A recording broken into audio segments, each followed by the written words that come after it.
Ex-primeiro-ministro Maria Alcatiri rejeita votação ilegal do fundo petrolífero.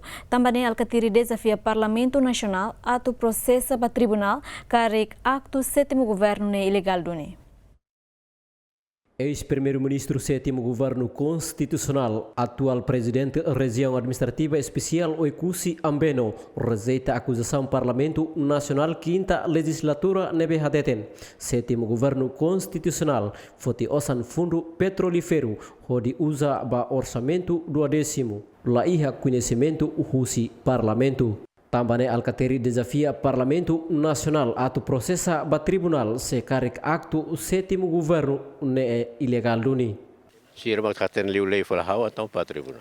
Sira carcaten liu hawa tão para tribunal. Makita normal o tribunal. O sudet basira be rona e antes escolhia halo pesquisa ulu. Para ten lolos saída maksala. Halo ulu pesquisa para hare bela ita acusa malu fali.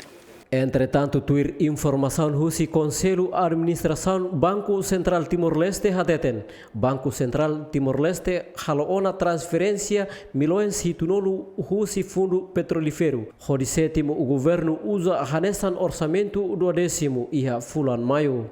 No iha fulan junho foi na laisne Banco Central simutan pedido ida husi sétimo o governo atu halotan transferência milhões hitunolu.